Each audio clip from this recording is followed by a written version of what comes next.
Olá, telespectador, que bom estarmos juntos nessa manhã de segunda-feira, hoje 30 de agosto. Se você não sabia, hoje celebra-se o dia do alfaiate, dia do barbeiro e dia do hino nacional. Logo mais estaremos ouvindo a missionária Marizes e também o reverendo Hernandes Dias Lopes e Jeremias, sala de prosa, falando sobre o tema Filhos, bênção ou peso? Sem perda de tempo, fiquemos com sala de prosa. Fala, gente boa! Sala de prosa, hein? Novo style. Você viu? Acho que nós estamos invertidos ou é assim mesmo? Não, menino, nós temos das duas. É, ué. Versão nova. Mês da família. Todo mês é mês da família. É isso aí. E os filhos? É peso ou bênção? Vai embora não, hein? Já, já.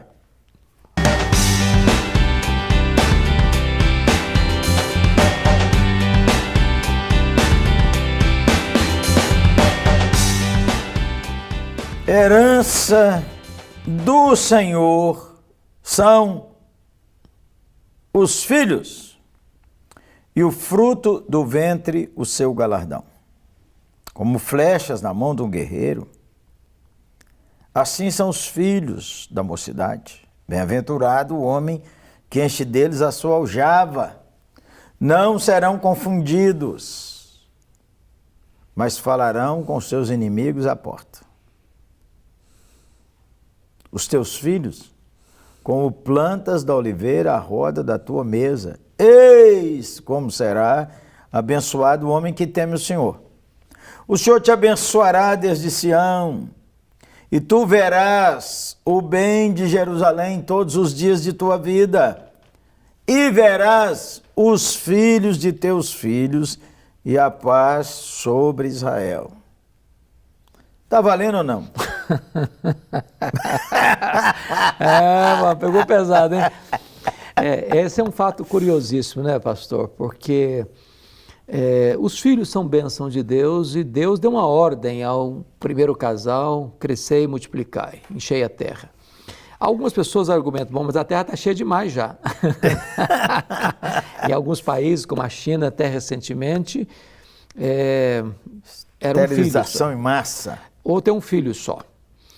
É claro que os filhos são uma bênção. Eu acho que qualquer pessoa saudável, emocionalmente saudável, vê os filhos como bênção, como herança de Deus. E eles oram pelos filhos antes de nascerem, durante a gestação e depois que nascem, a vida inteira, né? Agora, não tem criação de filhos sem luta. Não tem. E não é automático? Não é automático. Os dedos da mesma mão são todos diferentes. Os filhos também. Os filhos também. E os filhos pirraçam, desde pequeno? E também grande. Então, quem não quer ter trabalho está optando por não ter filhos. Agora, a pergunta é, essa é a postura certa?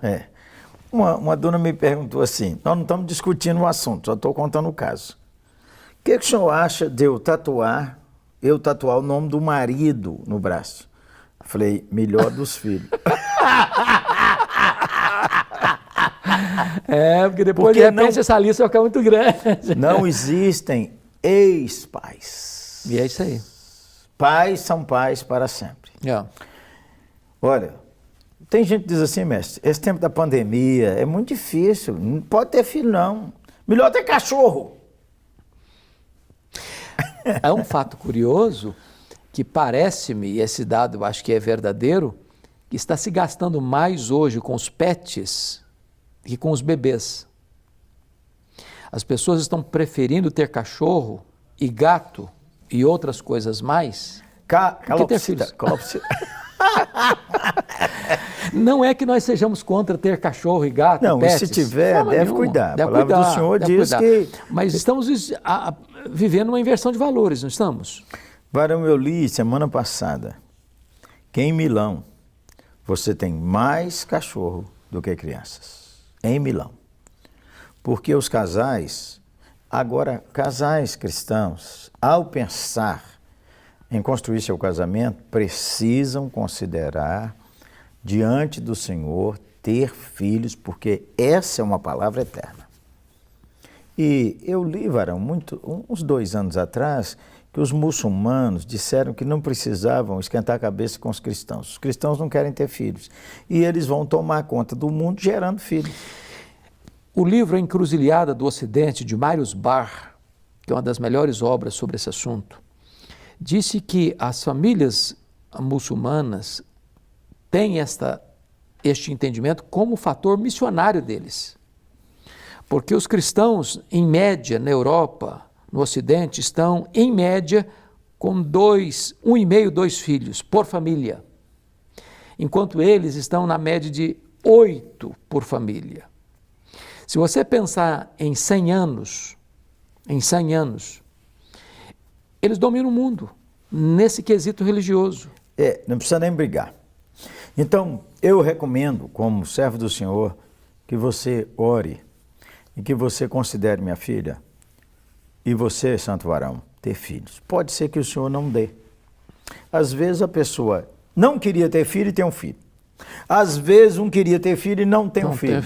Desata aí para nós. Bom, primeiramente, você deve desejar, planejar, porque também nós não estamos aqui defendendo a paternidade responsável. Claro, nem a maternidade responsável. Então, filho precisa ser planejado, pensado, amado. Orado. Né? Eu li um livro no seminário, Pierre Weil, que diz que as relações humanas começam na vida intrauterina. Isso mesmo. Então, você precisa planejar ter filhos. Agora, você precisa estar preparado também para saber o seguinte: dá trabalho? Dá. Mas você também deu trabalho para os seus pais. Eu dei trabalho para os meus pais. Tudo que é bom dá trabalho. Tudo. Então, se você não quer ter trabalho, então é melhor ter cachorro, porque cachorro você briga com ele agora. Não. Mas tem uns cachorros enjoados. Tem um cachorro enjoado. Tem uns cachorros que eu conheço que o cachorro tem dia que ele quer comer bife. Bife, pelo amor. O cachorro, é verdade. O cachorro põe a ração e ele não come. Não. Aí tem o cheiro do bife, aí dá um pedacinho, aí pronto. Viciou no bife. Bom, quando eu estou falando melhor ter cachorro, nós estamos brincando, viu, gente? Você pode ter o animal de estimação, nenhum problema, nada contra. Agora... vírgula. Agora, invista nos seus filhos, cuide de seus filhos. Se não puder ser pai e mãe não é apenas gerar. Essa é a parte mais fácil. Mas cuidar. E se o casal não tem filhos e quer ter filhos, considere diante de Deus em oração adotar. Adoção é uma coisa tão sublime que tem pai e mãe que, embora não planejando, tem filho. Aconteceu. Foi um acidente. Chora porque engravidou. Agora, não existe acidente na adoção. O filho adotivo, a filha adotiva, foi planejado, pensado, amado, buscado, sonhado. Então, Deus nos adotou, nós somos filhos adotivos. Isso aí. É uma grandeza imensa quando você pensa, opta pela adoção, porque é algo sublime. Outra coisa, acidente, engravidou. Presta atenção, sobe o nível. Deus é soberano, Deus é o Criador, é Deus quem dá a vida. Ninguém tem filhos porque falou que vai ter filhos. Mesmo que você fale, o filho só vem se Deus der. Esse é um ponto importante, pastor, para enfatizar, porque alguns filhos ficam sabendo disso. Que foi gerado sem planejamento. E que a mãe e o pai não queriam a princípio. Então, se você é uma pessoa assim, entenda uma coisa, ainda que seus pais não tenham planejado, Deus planejou. Você não é fruto do acaso, você é fruto da soberania de Deus. Então, entenda isso para que o seu coração seja curado diante dessa situação. Seu Salmo é o 139. Tu me viste a substância ainda informe. Ninguém nasceu errado. Ninguém é um acidente. Ninguém veio. Deus que falou, vem. Mesmo quando você adota, é que Deus abriu as portas. E Deus disse, vem. Uma palavrinha para uma mulher que descobriu que ela é infértil ou para um marido que descobriu que ele é infértil. Primeiramente, a ciência não tem a última palavra. Eu conheço vários casos em que, depois até da adoção, vieram os filhos naturais. E eu conheço o caso de alguns, como Ana, que era estéril e que entrou com Deus em oração e Deus reverteu o quadro. Eu conheço o caso também de que o quadro não é revertido e que esses casais resolveram adotar e tiveram filhos do coração e os criaram como se filhos biológicos fossem. E eu conheço alguns que até os meninos parecem os pais que adotaram. É verdade. Parece fisicamente, varão, que coisa é aquela? Fantásticos. Então você que não teve filho ou filha, acalme-se. Não se revolte contra Deus, desenvolva contentamento e considere paternidade e maternidade responsável, não só teu menino. E crie esses filhos para a glória de Deus, para que seja uma bênção, como sua vida tem sido uma bênção. Amém? Mas acalme-se. A sala de prosa está com essa palavra, acalme-se. Vamos orar? Quem sabe hoje o Senhor pode fazer um milagre. Vamos. Eu tenho uma experiência, pastor Jeremias, me permita brevemente repartir isso. É nós aqui. Eu tenho um sermão que eu gosto muito de pregar. Não desista de seus sonhos. Quando eu conto a história da Ana. É bom. E a minha experiência é que, na maioria das vezes, não em todas as vezes, mas na maioria das vezes que eu prego esse sermão e oro por mulheres inférteis, quando eu retorno lá um ano depois, tem uma fila de mães querendo me apresentar os seus bebês. Olha, então eu recomendo. Então, fechando a conversa, Deus é o mesmo, ontem, hoje e para sempre. Ele ainda é o Deus que faz com que a mulher estéril seja alegre mãe de filhos. Então, vai no YouTube, ouça o sermão, não desista dos seus sonhos. Essa oração agora também, vou pedir ao mestre que ore. Pode ser que o Senhor se agrade de você e lhe conceda um filho.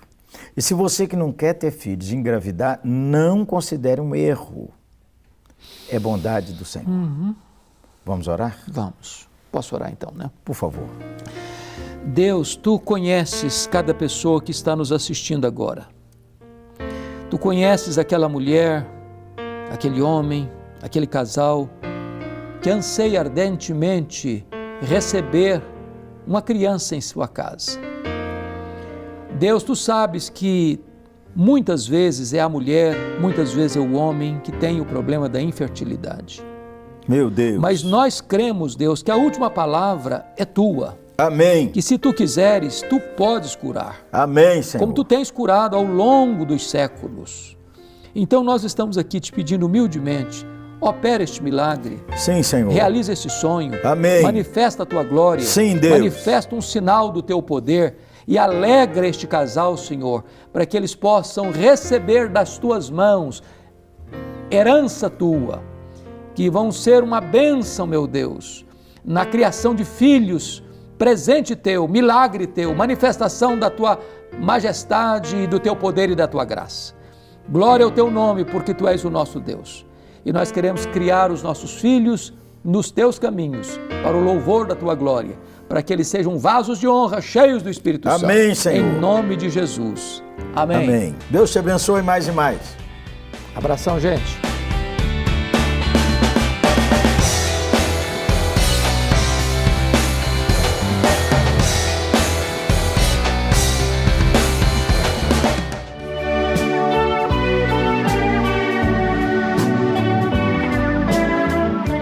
A verdadeira adoração abrange tudo o que o crente, o cristão adorador tem.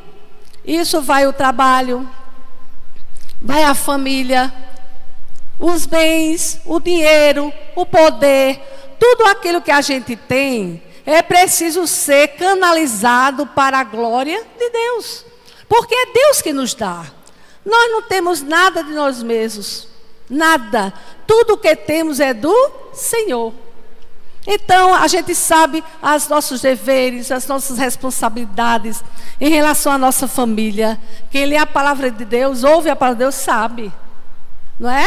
Não é só adorar a Deus na igreja, não é só adorar, mas também adorar em casa. Levar a família a buscar a Deus, levar a família a temer a Deus, levar a família a nos acompanhar. Não é? Pai, marido, mulher, nos acompanhar na nossa fé. através do nosso testemunho na nossa família.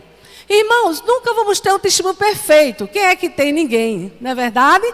Nós já entramos nessa velha natureza carnal. Mas muita coisa, a gente orando em comunhão com Deus, pode ser mudada. Pode ser mudada e deve ser mudada enquanto é tempo. Deve ser mudada. Quantos tiveram tantas oportunidades, cristãos, adoradores do Senhor, de mudarem mais suas vidas, de dependerem mais de Deus, de orarem mais, de lerem mais a Bíblia, de buscarem mais a presença do Senhor, de se doarem mais para a sua família, de testemunhar no seu trabalho, testemunhar para a sua família, testemunhar para os seus vizinhos. E hoje já não estão no meio de nós. Não podem mais fazer nada disso. Já partiram. Então o tempo é enquanto estamos aqui, que devemos mostrar ao mundo que somos verdadeiros adoradores de Deus. Então, com os nossos bens, quando a gente vai usar os nossos bens, devemos pedir a orientação do Senhor, entendeu? Comprar uma casa, comprar um automóvel, fazer nossas compras de alimento, seja o que for, devemos fazer pedindo a Deus direção. Porque o dinheiro, a nossa manutenção vem de Deus. E muitas vezes, por falta de sabedoria, queridos, tem um momento que falta. Porque usamos erroneamente os bens, o dinheiro, a provisão que Deus concede aos seus adoradores, aos cristãos. E daqui a pouco o infortúnio bate a porta e nós não temos saída. Porque gastamos tudo desordenadamente, usamos sem a consultar a Deus, gastamos sem pedir direção de Deus. E então o que acontece? Vai faltar na hora que a gente poderia ter aqueles bens conosco, aquele dinheirinho conosco, aquela reserva conosco. Porque também a adoração abrange também em sua amplitude, em sua grandeza, os nossos bens, o nosso dinheiro, a nossa família e todo o poder que é lhe dado de alguma forma para você distribuir, para você usar, para você realmente usar para a glória de Deus. Porque tudo na nossa vida é para a glória de Deus. Nada parte. Tudo de nós é para a glória de Deus. Em Colossenses 3, versículo 17, o apóstolo Paulo diz o seguinte: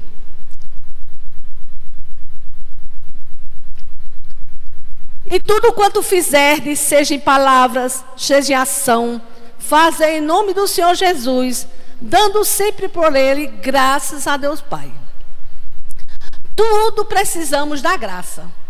E é tão difícil a gente dar graça em determinados momentos. Não é difícil, irmãos, vamos confessar, nós somos tão falhos.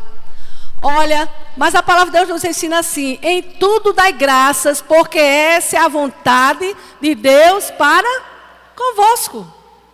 Ah, mas senhora, que dói tanto adorar a Deus na hora difícil, adorar a Deus na hora de perdas, adorar a Deus na hora das grandes enfermidades, adorar e glorificar a Deus diante dos grandes perigos. Não é verdade? É difícil. Mas Deus requer de cada um de nós que nós possamos em tudo dar graças, porque essa é a vontade de Deus para convosco. Louvado seja o nome do Senhor. E aí um terceiro ponto interessante que eu gostaria de comentar com os queridos é os resultados da adoração verdadeira na vida do adorador. Há um resultado da verdadeira adoração em nossas vidas, na minha vida, na sua vida e na sua vida que está nos assistindo nesta noite. Em primeiro lugar, percebemos e sentimos a presença real de Deus em nosso meio e na nossa vida. Irmãos, quando a gente começa a adorar a Deus, desenvolver sinceridade em todas as áreas da nossa vida, quando chegamos na casa do Senhor, é uma alegria. Você pode olhar de um lado do outro, ninguém está alegre, você está. Você olha de um lado do outro, ninguém está glorificando, você está. Você olha para um lado e para o outro, ninguém está bendizendo o Senhor, aquela euforia de dizer Jesus fez maravilha, mas você está. Então, queridos, é interessante a gente ver que a gente começa a sentir a real presença de Deus. Agora, isso não é só na igreja não, na sua casa aí também, viu, onde você está, no seu trabalho, onde você está. Deus é maravilhoso e Ele se manifesta dentro de nós através do Espírito Santo. E você às vezes está sozinho e se alegra tanto, você diz: meu Deus, não. Se alguém passar aqui vai dizer que eu estou biruta, né, Sidney? Se alguém passar aqui, vai dizer que eu estou doido. Eu não sei o que é isso. A alegria da presença de Deus. Você começa a se deleitar na presença do Senhor. É uma coisa tão inexplicável, tão maravilhosa, que eu não sei explicar. E também vocês que já têm experiência também não sabem explicar. É maravilhoso. Então nós sabemos sentir, através do Espírito de Deus, a presença real de Deus em nosso meio e na nossa vida, irmãos. É interessante, é maravilhoso a gente glorificar a Deus através da nossa vida, nas pequenas coisas da nossa vida. Em 2 Crônicas, capítulo 7, de 1 a 3, diz assim: Tendo Salomão acabado de orar, desceu fogo do céu e consumiu holocaustos e sacrifícios, e a glória do Senhor encheu a casa. Amém? A glória do Senhor encheu o templo. Depois que Salomão construiu o templo, né? Houve aquelas consagrações, houve aquele ritual todo, na época, oferecido a Deus. E aqui diz que a glória do Senhor encheu a casa. Irmãos, a glória do Senhor enche o templo. A glória do Senhor enche sua família. A glória do Senhor se manifesta na sua vida, porque nós somos arca de Deus, e para onde vamos, a presença de Deus está conosco, amém? Então a glória de Deus é linda, maravilhosa na minha vida, na sua vida. A proporção que nós vamos dando lugar, a proporção que nós vamos buscando a Deus, a proporção que a gente vai ter uma comunhão mais estreita com o Senhor, a glória de Deus se manifesta, não só dentro do templo, mas dentro de nós que somos arca de Deus e templo do Espírito Santo. Amém? Também outra questão interessante é que cresce o nosso conhecimento a respeito de Deus. É tão interessante, irmãos, a gente experimentar. Cada um aqui tem sua experiência, com certeza. Cada um dos queridos, amados irmãos tem essa experiência. Você passa cada experiência na sua vida que às vezes você não quer nem dizer a outro. Não vai acreditar que Deus fez assim na minha vida. Não vai acreditar fulano. Meu marido não vai entender como é que Deus falou ao meu coração dessa maneira. Olha, minha esposa não vai entender como é que ela fez, como é que tu, Senhor, estás operando na minha vida. E às vezes as pessoas que estão perto de nós, a gente tem determinadas atitudes que até a mulher que é crente, o marido não entende. Mas você vai fazer assim, você vai proceder assim nessa questão, você vai renunciar a isso. Mas a gente, irmãos, faz porque Deus nos impulsiona através da comunhão do Espírito e através da nossa adoração. Eu era adolescentezinha ainda e tive uma experiência muito interessante com o Senhor. Permita-me falar para os irmãos. Não era bem adolescente não, já tinha 19 anos. E nos meus 15 anos, na minha festa de 15 anos, eu queria uma festa. Eu gosto muito de festa. Eu gosto de aniversário, eu gosto de festa, eu gosto de celebrar. É interessante, eu não sou judeu não, mas eu gosto muito de celebrar. Celebrar pequenas coisas, grandes coisas, tudo é um motivo de festa para mim. Graças a Deus, eu gosto de me alegrar com a minha família, com os meus amigos, alegrar com o Senhor. Eu gosto. Porque às vezes a pessoa é muito, né, assim, desanimado, não participa de nada. Vamos nos animar, irmãos, vamos nos alegrar no Senhor, porque o Senhor é a nossa força, a nossa alegria, a nossa salvação. Então, queridos, nos meus 15 anos, meus pais não tinham condição financeira de fazer uma festinha para meus 15 anos, mas eu fiquei tão triste. Aí meus pais sempre me ensinaram a gente só fazer o que a gente pudesse. Se a gente tivesse o dinheiro, fazia. Se não tivesse, não fazia. Eu fui criada assim. E graças a Deus, casei com um homem que é a mesma cabeça. Se a gente tiver um possibilidade de fazer uma coisa, a gente faz. Mas se não tiver, não faz não. Diz logo não. Mas sabe o que aconteceu? Quando eu fui para o Betel, eu tinha 18 anos, 19 anos. E lá houve uma campanha ferrenha mesmo, no Betel brasileiro, campanha de oração, campanha de jejum e arrecadação de objetos, de dinheiro, para fazer uma reforma do Betel. Havia umas rachaduras, umas coisas altamente necessárias de serem feitas. E não havia realmente condição de fazer aquilo se muita gente, irmão, não ajudasse. Na época nós éramos 19 alunas, um grupo pequeno, né? 19 alunas. Então começou a campanha. E a gente começou a orar. E a dona Lídia começou a orar, pedindo a Deus que revelasse o que é que a gente tinha, mesmo com a nossa simplicidade ali no Betel, para ajudar o Betel. E sabe o que foi que veio à minha mente, queridos? Que eu nunca imaginava que faria aquilo. A gente só faz pelo Senhor, viu? Deus tocando no coração. Eu me lembrei que eu tinha uma pulseira escrava. Não sei se alguém se lembra que é pulseira escrava. Bem larga assim, de ouro 18. Toda trabalhada de coqueiros, barquinhos, uma coisa linda. Que tinha sido o meu presente de 15 anos, porque eu não tinha tido festa. Mas, irmão, na hora que eu estava orando com minha companheira de oração, Deus tocou no meu coração. Dá a tua pulseira. Mas, irmãos, eu era tão apegada à minha pulseira. Olha a coisa, né? Gostava tanto da minha pulseira. Era a minha lembrança de 15 anos. Mas quando Deus fala no nosso coração, tem alguém que possa resistir? Não. Aí eu disse para minha mãe e meu pai, eu digo, olha, vocês mandem minha pulseira, meu presente de 15 anos, porque eu vou doar ao Betel Brasileiro para ajudar na reforma. Mas, irmãos, quando eu dei aquele presente, me deu uma alegria tão grande no meu coração, que parecia que eu não tinha dado, eu tinha ganhado. Vocês já notaram, quando a gente abençoa a obra de Deus, da maneira que Deus pede, da maneira que Deus toca, parece que a gente é que recebeu o presente, não foi a igreja, não foi o irmão ministrado, não foi a irmã, foi a gente que recebeu. Me deu uma alegria tão grande, eu louvei a Deus por essa experiência tão simples, mas para mim dada era muito grande, para o apego que eu tinha àquela pulseira, meu presente dos 15 anos. Eu louvei a Deus, porque eu sabia que Deus estava operando na minha vida, no meu coração, e Betel Brasileiro para mim foi uma bênção inesquecível, as experiências que eu tive naquele lugar abençoado. Então, queridos, Deus nos faz reconhecer a verdadeira adoração, que nós adoramos a Deus, sentimos a sua presença real e sentimos quando Ele trabalha na minha vida e na sua vida. Louvado seja o nome do Senhor. Cresce o nosso conhecimento a respeito de Deus. 1 Reis 8:23 diz assim: disse Salomão, ó Senhor Deus de Israel, não há Deus como tu, em cima dos céus nem embaixo da terra, que guardas o conserto e a beneficência, e tens servos que andam, aos teus servos que andam de todo o coração diante de ti. Essa revelação aqui de Salomão foi muito forte, foi muito profunda. Ele reconhecer a grandeza de Deus, ele reconhecer a fidelidade de Deus nessas frases, ele reconhecer o poder de Deus, e ele reconhecer a fidelidade de Deus em abençoar todo o coração que anda diante dele. Louvado seja o nome do Senhor. Deus reconhece o desejo que você tem de andar com Deus.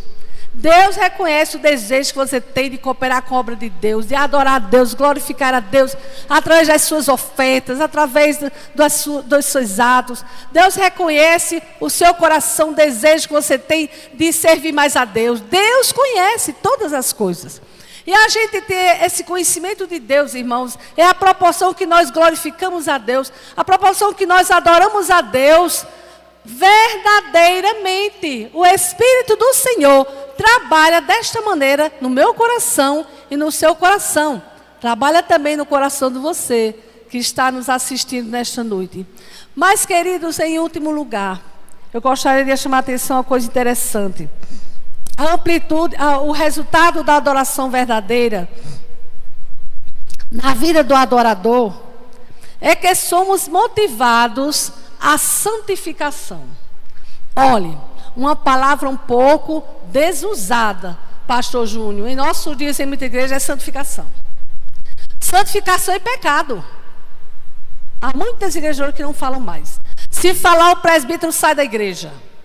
Se falar, o membro sai da igreja. Se falar, fulano não vai mais trabalhar na igreja. Então estamos num momento, irmãos, com tanta mistificação de evangelho, com tanto evangelho fora da palavra de Deus, que realmente o que é que acontece? Não fala-se mais em santificação em algumas igrejas. Graças a Deus que na nossa fala, louvado seja Deus. Fala em pecado, fala em tudo que é para falar, né, pastor? Glória a Deus por isso. Eu louvo a Deus pela minha igreja, porque diz o que é para falar. Mas, queridos, há igrejas que não falam mais assim. Então, o que acontece? 1 Pedro, capítulo 1, versículo 15, diz assim: Mas como é santo aquele que nos chamou, sede vós também santos, em toda vossa maneira de viver. A santidade na vida do adorador, do verdadeiro adorador, como eu disse anteriormente, desde o início, venho explicando, ela abrange todas as áreas da nossa vida. Todos os recôndicos do nosso coração ele é visitado. Todas as nossas atitudes, todos os nossos pensamentos. E, queridos, a santificação é imprescindível para a adoração verdadeira. Não pode haver adoração verdadeira sem a santificação. A palavra diz, sem a santificação ninguém verá o Senhor. Não adianta. Não adianta o homem querer distorcer a palavra de Deus. Não adianta alguns, para encher a igreja, ficarem passando a mão na cabeça e dizer que está tudo bom, que não precisa de santificação. Não adianta nada disso, porque está contrário ao que a palavra diz. Sem santificação ninguém verá o Senhor. Quando nós começamos a desenvolver pela obra do Espírito Santo a verdadeira adoração, então nós vamos ver que nós vamos desejando nos santificar mais.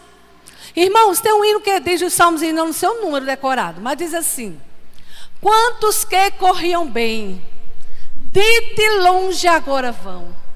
Quando eu leio isso, esse hino, às vezes cantando em casa, irmão, eu fico pensando, meu Deus, tem misericórdia. Quantos começam bem servindo a Deus? Quantos começam bem alegres na igreja? Quantos começam bem adorando ao Senhor em verdade? Quantos começam bem servindo a Deus com alegria? E depois, com coisas tão insignificantes, vão emarando os pés, as mãos, a mente, tudo. E daqui a pouco não estão mais caminhando bem. Nós precisamos, queridos, eu, você, cada um de nós, observarmos que precisamos, para desenvolvermos uma adoração verdadeira, precisamos de santificar a nossa vida. Em todo esse comentário que nós vimos hoje, nós vamos santificar na atitude, santificar no pensamento, santificar nos nossos tratados, no nosso negócio, santificar quando estamos na universidade, santificar quando estamos no nosso trabalho, santificar, glorificar a Deus quando ninguém está olhando para a gente, quando estamos sozinhos, quando ninguém pode ver o que a gente pensa, mas Deus sabe, Deus pode e vê. Entendeu? Santificar aquilo que os outros nem precisam saber, mas interiormente nós precisamos mudar. Muita coisa eu preciso mudar na minha vida, irmãos. E às vezes eu comentando com meu esposo em casa, eu digo, olha, até o último dia de vida, olha que eu já vivi um bocado, até o último dia de vida eu vou ter que aprender a andar com Deus. Eu vou ter que aprender. Há muito ainda o que eu aprender. Há muito ainda o que o irmão, a irmã aprender. Há muito ainda o que você, querido, você, querida, que está nos assistindo, precisa aprender. Então, queridos, a vida é uma aprendizagem. A vida cristã é uma aprendizagem como edificarmos a nossa vida na palavra e como glorificarmos a Deus, adorarmos a Deus em espírito e em verdade. Quando o mundo diz, está tudo bem, não precisa mudar nada, a palavra de Deus diz, precisa mudar. Precisa se arrepender dos pecados, precisa aceitar Jesus como Salvador para mudar, para ser verdadeiro adorador.